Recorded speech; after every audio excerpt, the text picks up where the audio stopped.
The mourner's room was never meant for the living, where the curtains never moved. I had worked at the funeral home for 5 months before. I noticed the hallway that didn't exist. I say it didn't exist not because it was hidden behind a wall or cleverly disguised, but because every time I walked past the same stretch of corridor, it wasn't there. Until it was. That's the kind of thing you learn to stop questioning when you work among the dead.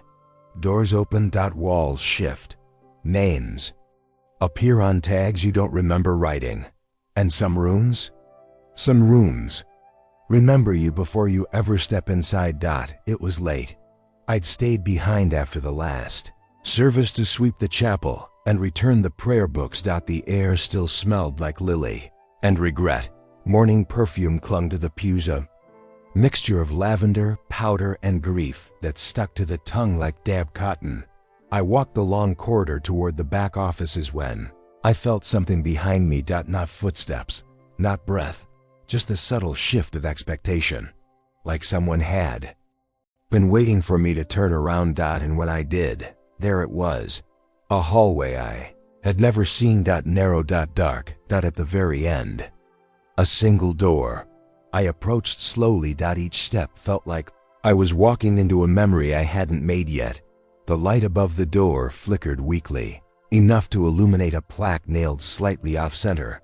The brass letters were old, cracked, and dull, but one word remained, despite the rust: mourners.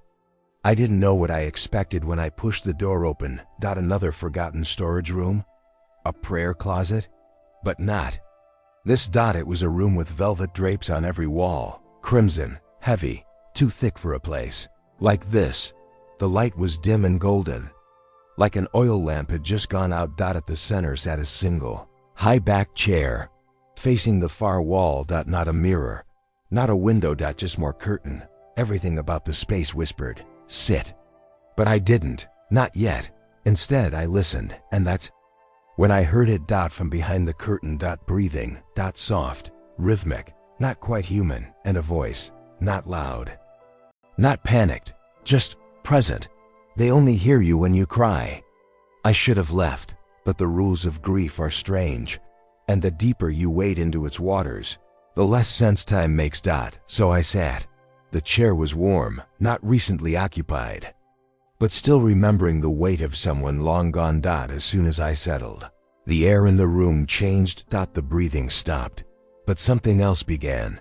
The curtains in front of me parted slightly, just enough to show a sliver of what lay behind them, and I swear, it wasn't a wall. It was a face. Not alive, not dead, frozen. Like a photograph taken just after the subject realized they were being watched. Eyes wide, lips parted, but no movement. Stillness that pressed on your chest like sleep.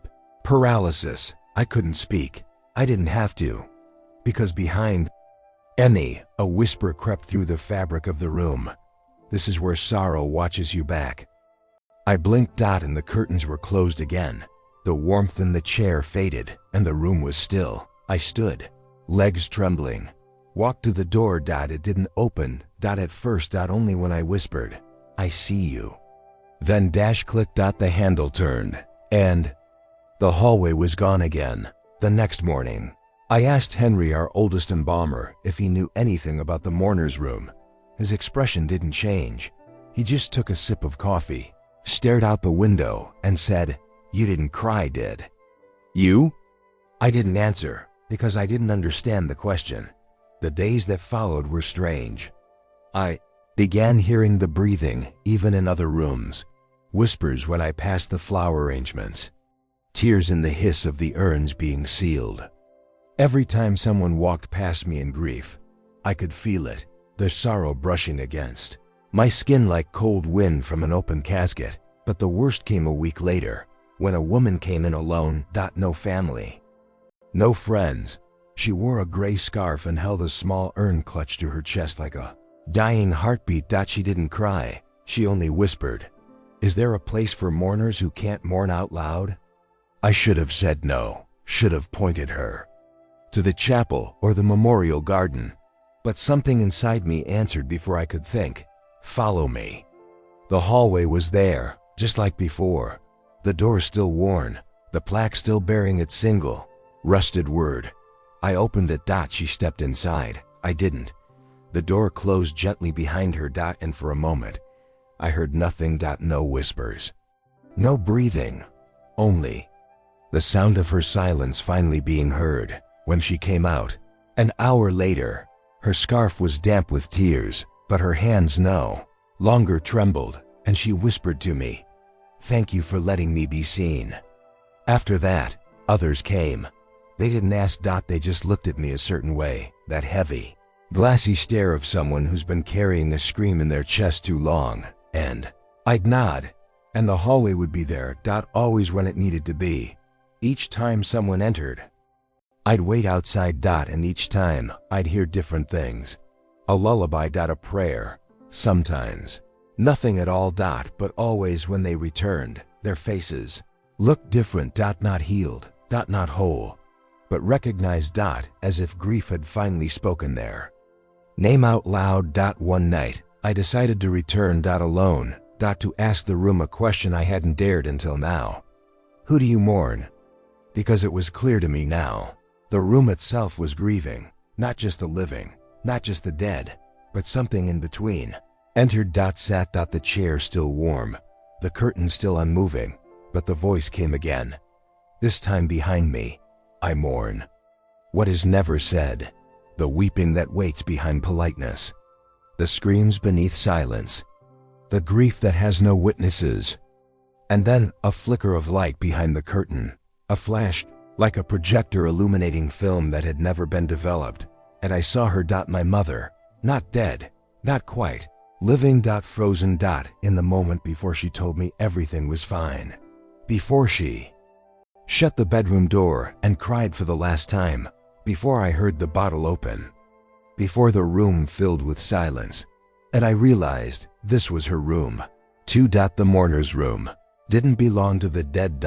It belonged to those whose pain was swallowed by the world's indifference. To those who sat beside coffins with dry eyes and bleeding hearts. To those who said, "I'm fine," while breaking. To me. The curtains opened, fully this time, and behind them, mirror, but not a normal one. It showed me sitting in the chair, but my reflection was weeping, uncontrollably, shoulders shaking, hands covering my face, and it was the most honest thing I had ever seen, because it wasn't what I looked like. It was what I had buried. And in that moment, I cried.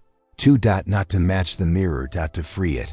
When I left the room that night, the hallway didn't vanish. Not right away. It stayed open long enough for me to whisper back to the room, "You are not alone either." I no longer work at the funeral home, but I know the room still exists. Somewhere, in a hallway that appears when sorrow needs a witness. You might find it behind a church. In an abandoned hospital. In the corner of your grandmother's attic. Or maybe in the silence you keep pretending isn't breaking you. And when you do find it, sit. Listen. Cry. And know, the mourner's room was never meant for the living. It was meant for those who were never allowed to grieve while alive. The mirror behind the curtain remembers faces I forgot. The mirror never followed me home, but the reflection did. Ever since I left the mourner's room that night, the one where I saw myself crying through glass that never showed truth before, something's changed. It's not that the world is different. The streets are still cracked. The air still tastes like the leftover breath of the dead. People still say, "I'm fine," when they mean I'm drowning. But my eyes, they've changed. I see what's beneath now. I see the withheld tears in a stranger's posture. I see the way people flinch when someone says their loved one's name like it's a question. I see the mourning in places that pretend to be sacred, like hospitals, grocery store aisles, park benches, voicemail boxes. And I see the reflection of a truth I used to bury. I never knew how to grieve. I only knew how to carry. It began 3 days after I left the funeral home. I had packed everything. Uniform folded, shoes cleaned but still stained by years of grave dust. My badge just plastic, but heavy with memory tucked into a drawer. I Never opened. I thought I'd sleep. Instead, I dreamed of faces I didn't recognize. At first they were blurry. Then they sharpened, not ghosts. Not visitors. Reflections. Of people I had once heard cry behind the curtain.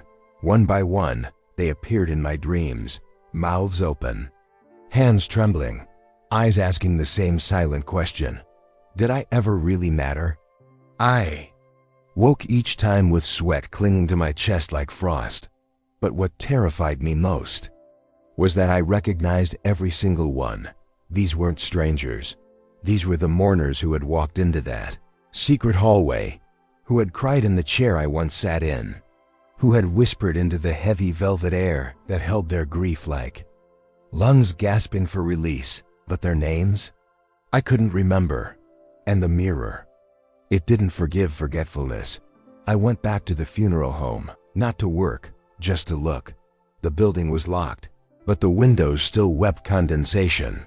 I stood at the far edge of the parking lot, where the shadows always stretched longer than they should, and I whispered, "Mourner's room."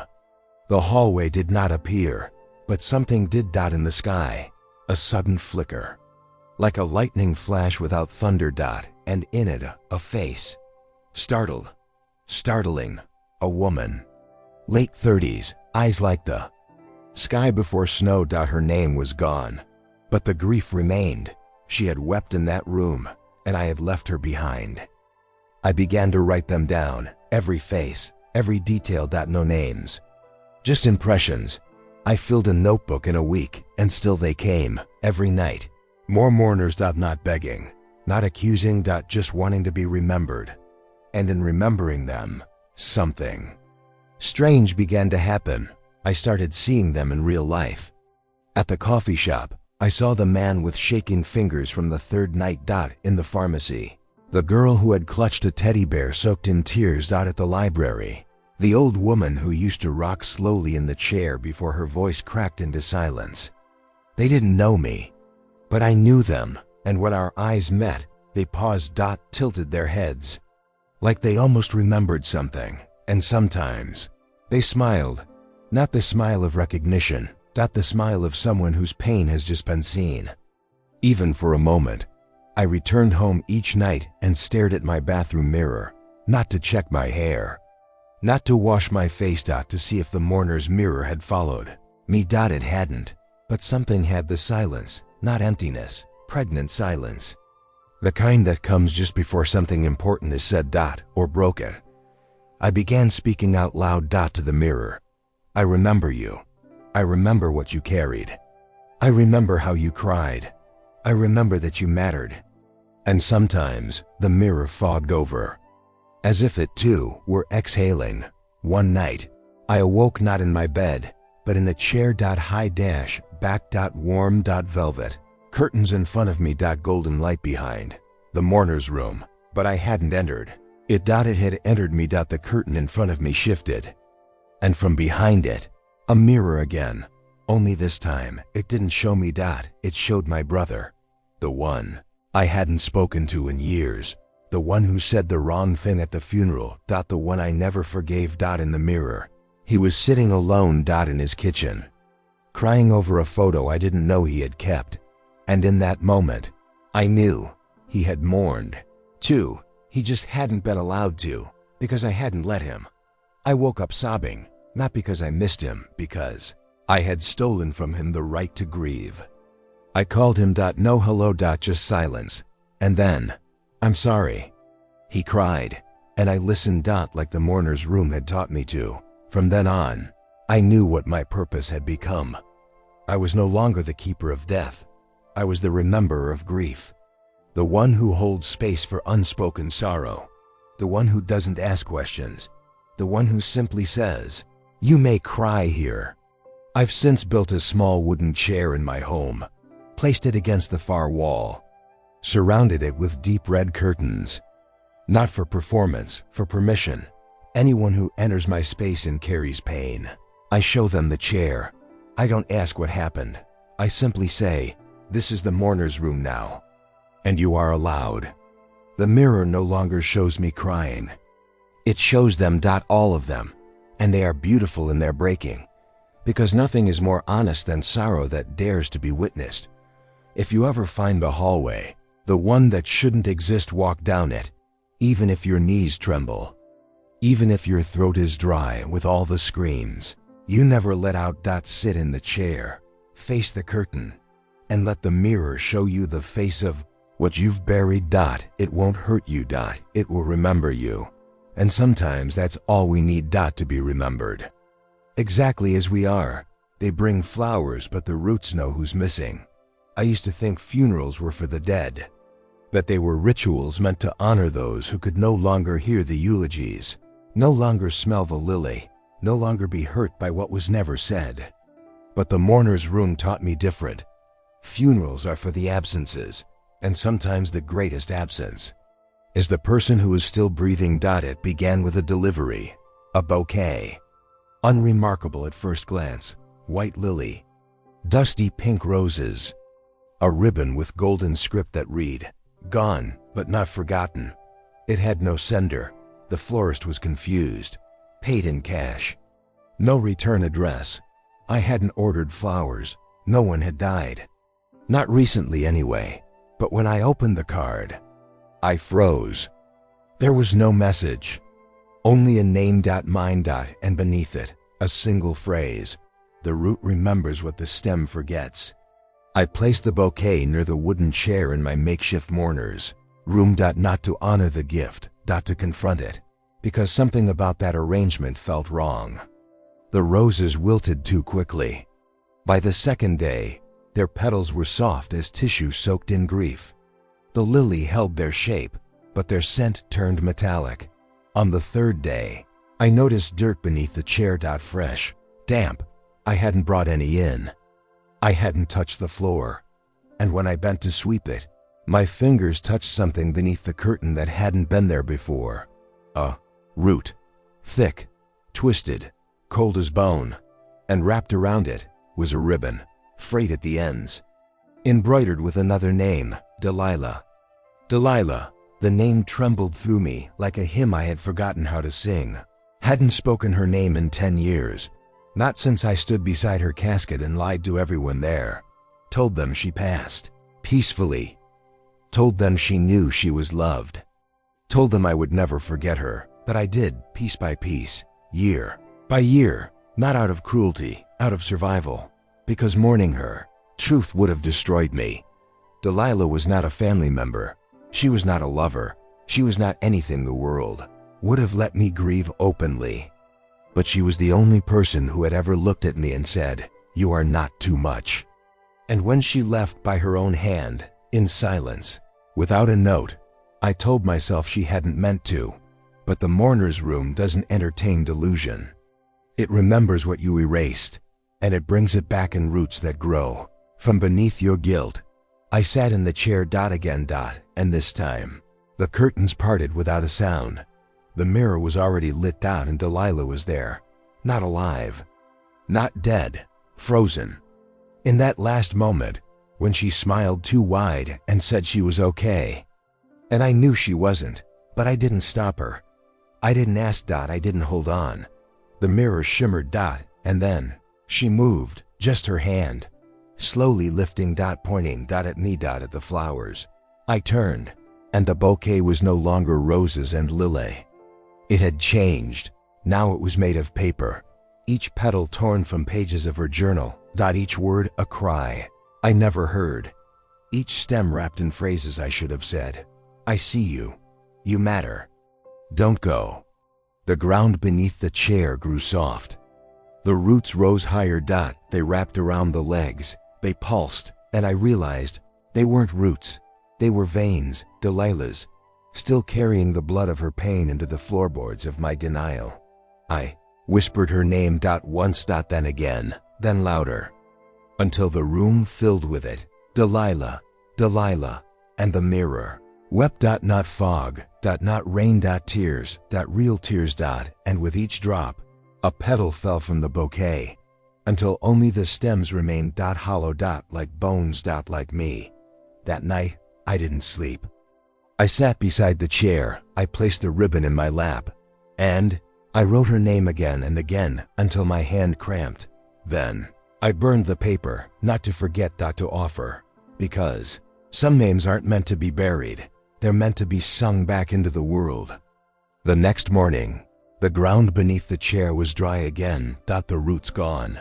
The bouquet nothing more than ash and soil, but a new ribbon had appeared, wrapped gently around the arm of the chair, waiting. I knew then the mourner's room had changed. It was no longer just a place for those who entered. It was becoming something else. A living memory, a ritual, a reclamation. And it was asking me, who else have you forgotten? I took the ribbon, and I wrote another name, one I had never dared speak out loud. My own, because even I, the one who held space for grief, had never mourned myself. The chair remembers who you pretend to be. The day I wrote my own name on the ribbon, the chair creaked. Not from age, not from pressure, but from recognition. It was the first time I had placed myself among the mourned. Until then, I was the watcher, the guide, the keeper of keys to a door no one else remembered. But the mourner's room never saw me as separate. It had been waiting. Patient. For the moment I finally admitted that I was grieving someone too. Me, the version of myself I left behind in every place I pretended to be fine. I tied the ribbon around the armrest with my name written in black ink. 3 simple letters that never felt like mine until that moment. It was strange how heavy they looked when wrapped in grief. The curtain didn't move, the mirror didn't shimmer, but the chair leaned forward. Subtle. A gesture so slight I might have imagined it, but I knew what it meant. It was inviting me, not just to sit. To surrender. I lowered myself into it like one lowers themselves into memory. Carefully, breath held, braced for impact. The fabric felt warmer this time, alive almost, not just velvet, but pulsing, like the seat itself had a heartbeat. My own, echoing back at me in a rhythm I didn't remember giving. And then the room began to whisper. But this time, it wasn't voices. It was versions. The first appeared in the mirror, seated just as I was, but younger, 16 maybe, eyes too wide, smiling too hard, trying too much. Wearing a shirt that didn't fit, but pretending it did. This was the Emmy who first learned that acceptance was a performance, who swallowed their difference and wore costumes made of silence. Who learned to speak in tones that didn't shake. To walk in ways that didn't draw attention. To erase themselves with grace. And the mirror whispered, he is not gone. You just stopped looking for him. I blinked. And the image changed. 23, now polished, composed, the one who succeeded, graduated with honors. Made parents proud, held back tears in photos because success meant you're not allowed to cry. This version stared back with resentment. Not at the world. At me. Because I had never once stopped to ask if he was okay, only if he was impressive. Another flicker. 30-1. This one looked tired. Eyes sunken. Jaw clenched. The version of me who buried grief under overworking, who turned exhaustion into virtue, who said, I'm just busy, instead of I'm breaking. He didn't speak. He just stared, holding a phone with a message he never sent. I need help. The chair pulsed beneath me. Not in comfort. In demand. The mirror was not a reflection anymore. It was an intervention. And the room whispered, you mourned them by becoming who they had to be. Now mourn yourself by remembering who you never let live. I wanted to run, but the door wouldn't open, and the curtain closed behind the mirror. Only darkness now, but from within it, a figure stepped forward. And this time, it wasn't me. It was her. The one I had crafted. The persona, the version of myself I wore like armor. Smiling. Charming. Capable. Savior of everyone else's breakdowns. Builder of everyone else's peace. But behind the mask, a face carved hollow from pretending. She stepped closer, and her voice, my voice, said, you used me to survive. Now let me die in peace. I didn't cry. Not at first. I apologized. To her, Dot to all of them, dot to the versions I never gave funerals to, dot to the identities I used to please, dot to the masks I never removed. And then the chair exhaled, dot, and for the first time I grieved myself, dot. It didn't come all at once, not like a flood, more like peeling, layer after layer of words I never spoke, tears I told myself weren't deserved, truths I dismissed as inconvenient. I whispered into the silence, I miss me. And from the dark behind the curtain came a chorus, all the versions of me answering in unison, we're still here. We just need you to stop hiding us. When I opened my eyes, the chair was empty again, dot, cool, dot, still, dot, and the ribbon with my name gone, dot. In its place was a seed, dot, small, dot, ordinary, dot, wrapped in parchment that read, you buried yourself, now grow. I planted it, dot, in the backyard, dot, under the moonlight, dot, no ceremony, dot, just my hands in the soil, dot, soft, dot, forgiving, dot. By morning a single sprout had appeared, dot, not much, but enough, dot, enough to remind me that morning isn't just about endings. Sometimes it's about permission to begin again. People often ask why I left the funeral business, why I stopped tending to the dead. I tell them, I didn't stop. I just started including the living. Because so many of us walk this world already buried, dot, in expectations, in silence, in versions of ourselves we think others need, and we forget we too deserve to be mourned, dot, and remembered, dot, and replanted. If you ever find yourself pretending again, if the smile feels like a weight, if the chair calls to you, go, dot, sit, dot, let the curtain close, let the versions appear, mourn who you pretended to be, dot, and then rise, not as someone new, dot, as someone finally real. The names on the wall were never written by the living. Some walls are built to protect you, others to remind you what you failed to protect. The mourner's room had one of those, wall that didn't exist when I first stepped in, that didn't appear on any blueprint, that couldn't be touched unless you remembered it. And when you did, it was already too late to forget, dot. It began after the night I mourned myself, dot, after I planted the seed, after the silence in the chair no longer felt hollow but whole. I thought the room would rest, that its hunger had been sated. But memory is not a thing that starves.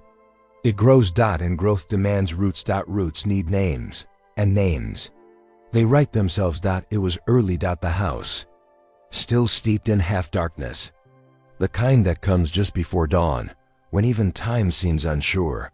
I walked past the chair to open the curtain and found it, a wall where there had never been one, not brick, not plaster, something in between, rough like bark but warm like skin. On it dash names, dot, hundreds, dot, maybe thousands, etched not with ink but with grief. Some were full names, some were just initials, some weren't even letters, just marks, scratches, fingerprints, but all of them felt known, like a language I didn't remember learning, but somehow understood. One name stopped me, AJ. I stared at it for a long time, couldn't place the initials, didn't know the story, but my chest tightened like I was supposed to. And that's when it clicked. These weren't names I remembered. These were names that remembered me.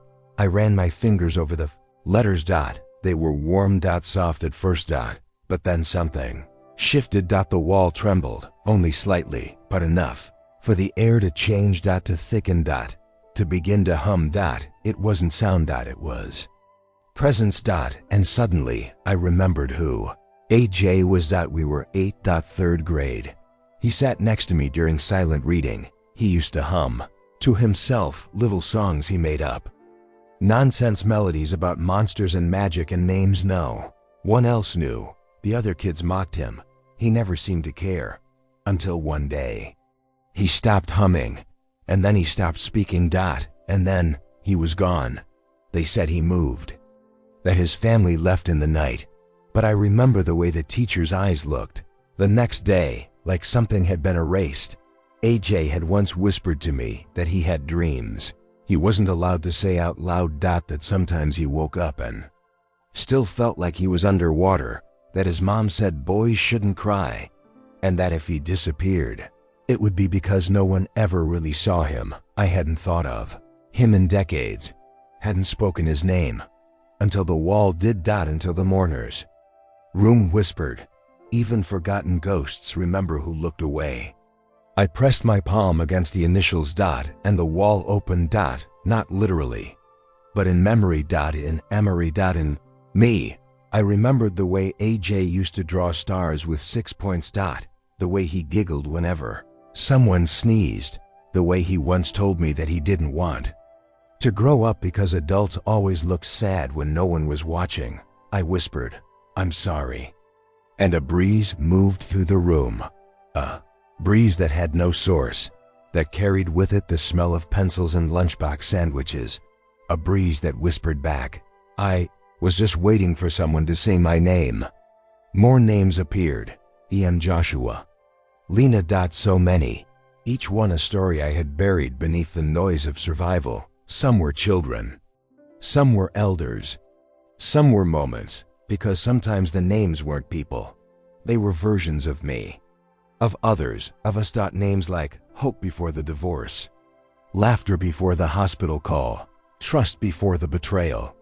They were written there too, because the wall didn't care for linear time. It only cared for what we abandoned. I spent hours tracing them, each touch unlocking the thread. A story, a sigh, sometimes a sob, other times just stillness, the kind of stillness that wraps around a truth too tender to touch. At some point, I noticed something new, a section of the wall that pulsed slightly when I neared it, like it knew me, feared. M. Or both. The names there weren't etched. They were scratched. Desperate. Jagged. Rushed. And at the center, a name that made my knees give out. Jonah. My friend. No. My almost. The one who saw me before I was ready to be seen. Who offered his heart in the softest way, with long conversations in parked cars, with mixtapes of songs he never said were about me, with silence that held space instead of shame. I never answered him, not directly. I laughed. Deflected. Said, "Let's not ruin the friendship." And then I disappeared. I ghosted him before ghosting had a name, because I was afraid. Of being known. Of being changed, of being loved where I had only ever hidden. I hadn't heard his name in years. Didn't know where he ended up. Only that he deserved more than what I gave, and the wall, it didn't let me forget. Didn't punish me. Just reminded me. I touched his name, whispered again, "I'm sorry." And the wall shuddered. Then it released something, a sound, a melody, a fragment of the mixtape Jonah made, the one I never told him I kept. And in the mourner's room, that music played. Soft. Echoed. Sacred. I cried. For him. For me. For all the people we become and unbecome through silence. For all the names we don't say out loud because we're afraid of what they hold. For all the ghosts that walk beside us, hoping to be seen just once more. The wall isn't finished. It never will be, because grief isn't an archive. It's a garden, and every name written, there's a seed. Some grow quietly, others burst through the soil of memory with thorns and fire. But all of them are real, if you ever find your name there. Don't be afraid. It doesn't mean you've died. It means you've been carried. By someone. Somewhere. It means you mattered. Even if you were forgotten by lips, you were never forgotten by the soul. Some echoes don't want to be heard, but they stay anyway. There are echoes that haunt you, not because they scream, not because they follow, but because they were never meant to be heard, only felt, like the breath of someone who almost said goodbye. Like the footsteps of a memory you refused to name. Like the silence after a question you should have asked. These are the echoes that fill the mourner's room at night, and I had begun to hear them. It started after I touched Jonah's name on the wall. After the music faded. After the air grew still. I thought I had honored something. Maybe even healed. But the mourner's room doesn't reward healing with silence. It rewards it with depth. And that night, I fell into it. It was nearly 3 a.m., that hour when even ghosts seem to rest. but I felt it. The vibration, subtle beneath. The chair in the walls, like someone pacing, but only in memory. Then a breath, not mine, long, wounded, held too long and released too late. I turned, and the room had changed again. The wall of names was gone, or hidden. In its place was a corridor, narrow, dim, lit, only by flickering lanterns made of glass and sorrow. I knew I wasn't dreaming. The mourner's room doesn't deal in illusion. It builds spaces out of what you avoid. And I had been avoiding her. The corridor pulsed with her, not a ghost, not a memory. Something between. I stepped forward. The air grew heavier with each footfall, like walking through grief that had not been mine to carry, but I had carried it anyway. At the end of the hallway was a door, wooden, cracked, familiar. I knew it before I touched it. I had seen it once in a hospital, outside the room where she died. My aunt, not by blood, but by bond. She raised me more than my mother ever did, not with tenderness, but with rules, sharp ones. No crying, no weakness, no truth spoken that others might judge. She loved with silence, fed with guilt, and praised with absence. But I had loved her, and when she died, I did not grieve. Not properly, because grief for someone who both held and hurt you is a wound with no clean edge. The door opened on its own, and I stepped into the room. It was not a hospital. It was her kitchen. As it was when I was 10. The table, the smell of burnt coffee, the chair where she smoked too much and spoke too little. She sat there now, not as a ghost, not quite alive, just present. An echo, as she looked up at me. Eyes that still demanded strength, but this time, something else too. Permission. I sat across from her. No words, just breath, tense, trembling, true. Then she spoke. You've become soft. A familiar wound. I braced. But then she added, and I hope you stay that way. I didn't understand at first. She reached for a box. Wooden, carved with patterns. I recognized from her sewing room. Inside letters. All addressed to me. None sent. I read them, hands shaking. They were full of words she never said. I'm sorry. I didn't know how to love without control. You reminded me of everything I silenced in myself. I was afraid.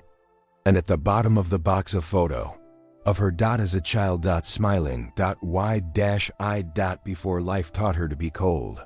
Before silence became survival. And on the back, written in fading ink, I miss her too. I looked up. She was gone. The kitchen faded, and I was back in the mourner's room. The chair warm. The air still humming, the echoes still lingering. But now, they didn't scare me, because I understood. Some echoes are not here to haunt. They're here to be released. But there are others, ones that don't want to be heard, ones that stay quiet, not because they're shy, but because they're ashamed. I felt them then, lurking beneath the floorboards. Waiting behind the mirror, clawing gently at the edges of the curtain. These were the echoes that knew what they had done, and knew I did too. That's when the room whispered, forgiveness is not forgetting. It's naming what tried to stay hidden. And I knew I wasn't done, because I had not only been wounded, I had wounded. And the echoes of those I hurt still wandered here. Unspoken, unseen. I whispered into the room, show me who I failed. The curtain opened. And this time, I didn't see anyone else. I saw my reflection, but not as I am. As I was the night I said something I should never have said. To someone who trusted me, and never spoke to me again. His name was Raphael. Another friend. Another almost. I had been cruel, not intentionally, but carelessly, and careless cruelty still leaves bruises. I watched myself in the mirror, not to judge. To witness. And I whispered, I remember, I regret, I release you from the silence. The mirror trembled, and the echo finally faded. Some echoes don't want to be heard, but that doesn't mean they disappear. They become part of the walls, the floor, The air waiting not to punish, but to be acknowledged. The mourner's room is not a place of haunting. It is a place of remembrance. And remembering is never passive. It asks something of you. To return. To feel. To speak what was never spoken. To mourn what you buried in haste, and to name what still walks beside you in silence. You can't close a door that still knows your name. There are doors you lock, doors you paint over, doors you move away from, hoping distance will turn the handle quiet. But no matter how far you walk, no matter how many years stack themselves like bricks of forgetting, there are doors that remember you, and worse, they remember who you were. When you walked away, the mourner's room had one such door. Found it after the echoes faded, after I whispered Raphael's name and felt the heaviness lift. I had expected peace, closure maybe, but instead, a new sound, a click, subtle, behind me like a lock turning. In reverse, I turned to look, and there it was, a door I hadn't seen before. Unlike the others, it was closed. Firm. Wood warped with time, handle dulled with memory. But I knew it. Deep in my chest, I knew it. This was the door I had closed long ago. In a house I never returned to. The house belonged to my father, not biologically, but by presence. He was the man who raised me, or rather overshadowed me. He was thunder in human form. Not always violent, but always loud, opinions like sermons. Anger like weather. He never hit me, but he didn't have to. His silence was enough. His disappointment louder than fists. And the night I turned 17, I walked out of that house and never looked back. Never called. Never forgave. Not him. Not me. The mourner's room now held his door. I could hear it breathing. Not literally. But the kind of breath a place takes when it remembers pain, when it waits for you to come home, just to finally speak what was never said. I reached for the handle. Cold. Like his tone when he was ashamed of me. I turned it. The door creaked open, and suddenly, I was back. In his study, where nothing had changed. The leather chair still creaked in protest. The book still smelled of musk and dust. The photo of him and I framed, but face down. He was there. Not sitting. Standing. Looking out the window, his back to me. Tall, rigid, still, wearing the authority of a man who never learned how to say, "I'm sorry." He spoke first. You always had a way of disappearing. I didn't respond. He turned, eyes tired. Jaw clenched, but not in anger. In memory. You think I didn't try? He said. I stayed silent, because no answer would be fair. No explanation would erase the nights I cried quietly in a house that only praised quiet children. No apology would return the years I lived trying to become someone he would finally approve of. He walked closer. No threat in his steps, only gravity. He held something in his hand. Letter, folded, UNCNT. He offered it. I took it. And read, asterisk, asterisk, to the version of you I never knew how to love. I see now that my strength was cowardice dressed in control. I see now that your softness was not weakness, but the very thing I feared. In myself, I wanted to be proud of you, but I never gave you the space to be someone worth being proud of. I hope you find the love I could not teach. I hope one day you will return. Not to me. To yourself. Asterisk, asterisk. I looked up. He was gone. No smoke. No vanishing trick. Just absence. And yet, not emptiness. The room still held him. But this time, it didn't weigh me down. I stepped out. The door behind me stayed open. Wide. And I realized, some doors don't close, not because they're cursed, but because they're honest. Because some pain doesn't get erased. It gets witnessed. And in being seen, it transforms, not into joy, but into something softer than silence. When I returned to the mourner's room, the ribbon I had once tied to the chair was now tied to the doorframe. But not with my name, with his. And beneath it, a note: you can't be free of ghosts until you let them speak. People ask me what I've learned from tending to this room. From tending to these echoes. These chairs, these walls that remember. I tell them this: you cannot close a door that still holds your name, but you can walk through it, that you can hear what you were too hurt to hear. You can forgive what never deserved the weight it left on your chest. You can finally stop standing outside your own past hoping time will burn it down. Time doesn't burn, it waits. There are more doors now, the mourners. Room expands every time I remember, not just the wounds, but the moments I didn't think were worth mourning, the smiles I faked, the friends I ghosted, the dreams I outgrew but never buried properly, and every one of them still remembers me. So I go back. Every night, I open one more, I listen, I grieve.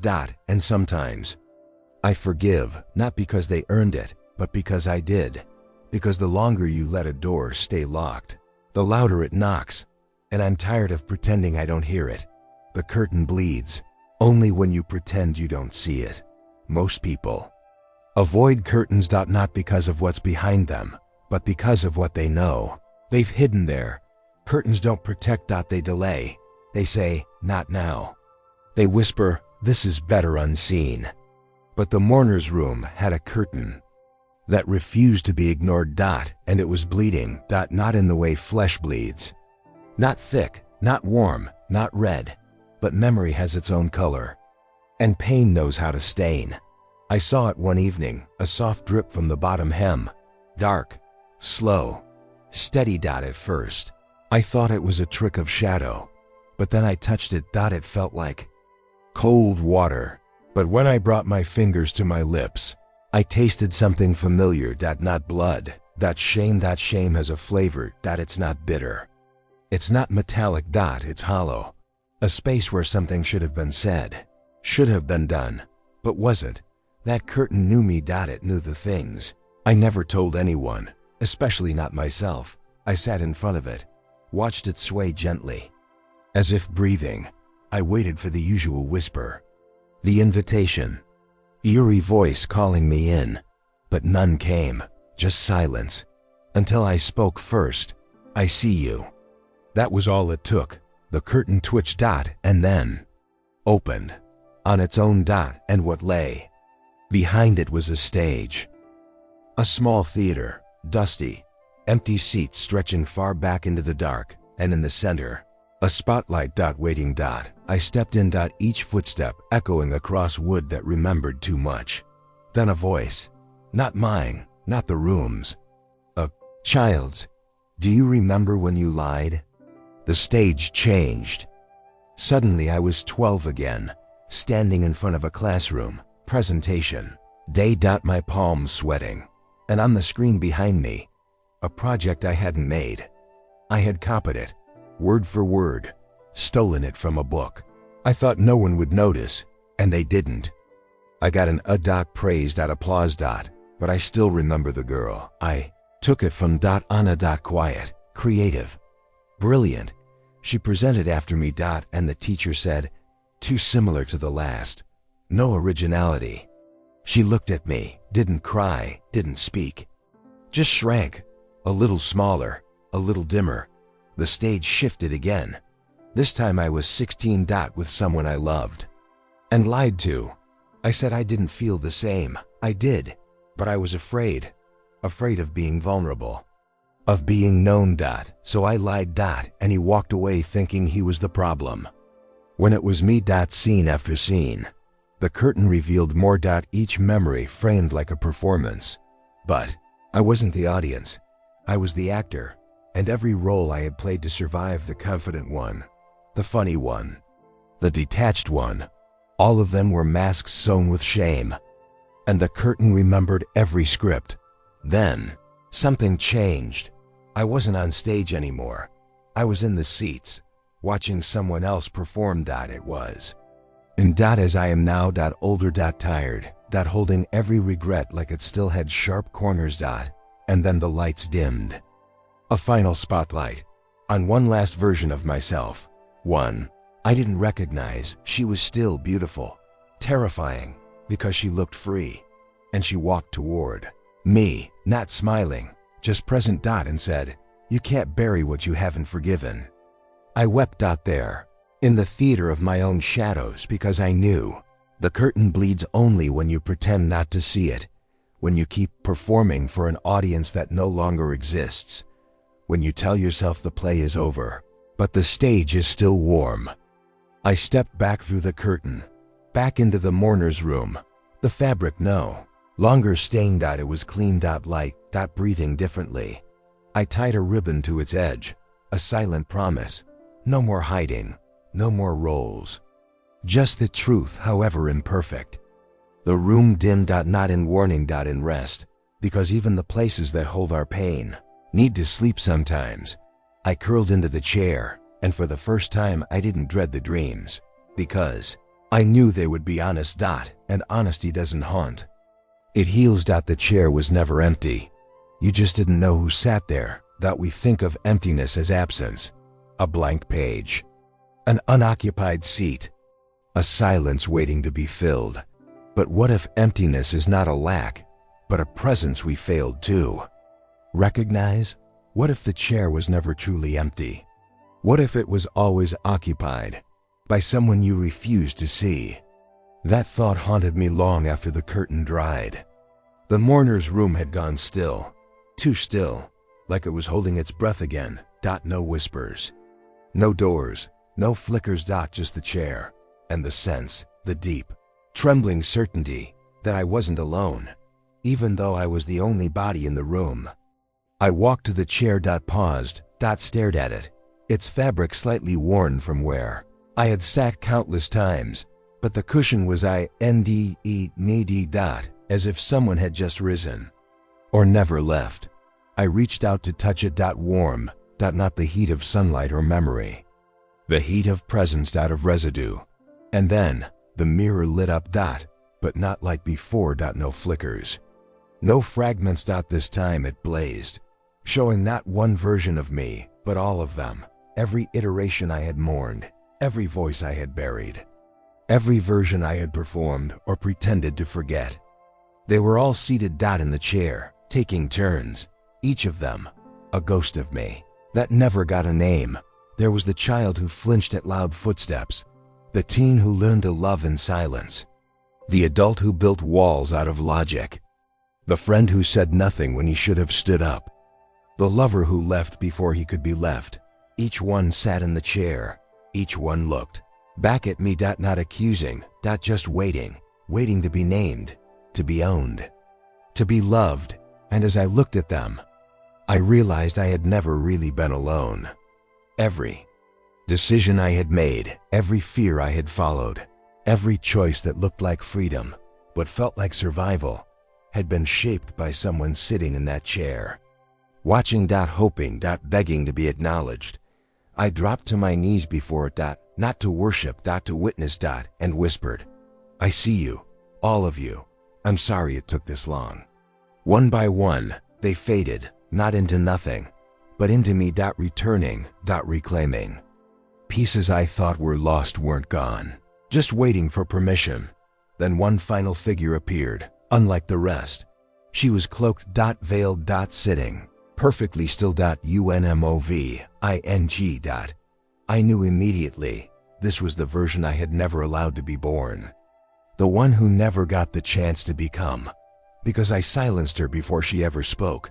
She removed the veil, and I saw peace. Not perfection. Not joy, but a quiet, steady peace that comes from never needing to explain yourself. From knowing your worth without proving it, from existing fully without apology. She smiled and said, "You weren't ready before, but now you are." I stood. The chair was finally empty, not abandoned. Available. A place now ready to be sat in by the version I choose, not the ones I've inherited. And that was when I realized the true nature of the mourner's room. It was never about the dead, that it was about the living we had buried. In shame, in silence, in stories told to us too early and too often. It was a room not for death, but for rebirth. And the chair? It had always known, because it's never truly empty. Even when no one is sitting. It holds Stories. Versions. Echoes. It holds us. Until we are brave enough to return and finally ask, who have I left behind in my own skin? The mourner's room does not offer answers. It offers mirrors. It offers chairs. It offers silence that listens. But it never forgets who you are, even when you do. So next time you feel hollow, don't run from the empty chair. Sit. Ask who's still waiting inside you. And when they speak, listen like it's the first time. Because it might be. The room only closes when you stop pretending you're still alive. Some rooms are never meant to be locked. Not because they are safe, but because they are honest. The mourner's room was never mine, but it knew me better than I knew myself. And the more I visited, the more I saw. It was not a place for endings. It was a womb made of silence. A chrysalis built from grief. It did not bury the dead. It waited for the living to wake up. And I was waking up. After everything I had seen. The names, the doors, the bleeding curtain, the occupied chair. I thought the room had offered all it could. But pain is layered. Healing, recursive, and honesty? Honesty is a staircase with no final step. It began again with a mirror. Not the one on the wall, but a mirror on the floor. Hidden beneath the chair. I hadn't noticed it before. It was small. Circular, old. Framed with carvings in a language I couldn't read, but my bones understood. Lifted it. And what I saw was not my reflection. Not exactly. It was a version of me that hadn't yet happened.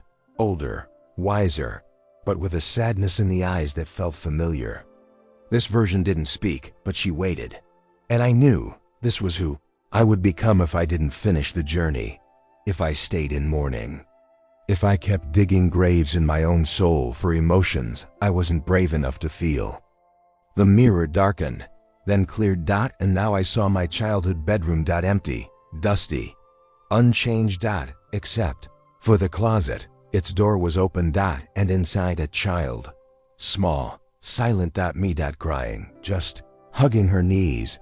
Eyes wide with something deeper than fear. A kind of betrayal. The betrayal of having to grow up before you were ready. I knelt by the mirror, tried to speak, but words felt too sharp, too crude. So I simply reached forward. My fingers passed through. And suddenly, I was there. In the room, the real one, not a memory, not a projection. The origin. The child looked up, didn't flinch, didn't smile, just waited. And I sat beside her. No rush. No explanation. We were not strangers. We were not even separate. We were the same grief, split by time. And when she finally whispered, "Are you done pretending?" I knew what she meant. I had spent my entire life pretending. Pretending I was strong. Pretending I didn't care. Pretending silence was power. But worse, pretending I was alive when I had long since gone numb. The mourner's room was never a haunted place. It was a place where the dead inside us come to be remembered. And if they're lucky, to be revived. I took the child's hand, and with it, every version of me that had been silenced. Not to rescue her. To join her. To remind her that I still remembered what it was like to feel everything all at once. And be told to stop. I stood, and the bedroom faded. I was back in the room, only this time the walls were pulsing. Not with light, with breath, with awareness. The mourner's room was alive. And it had been waiting. Not for my grief, but for my return to truth.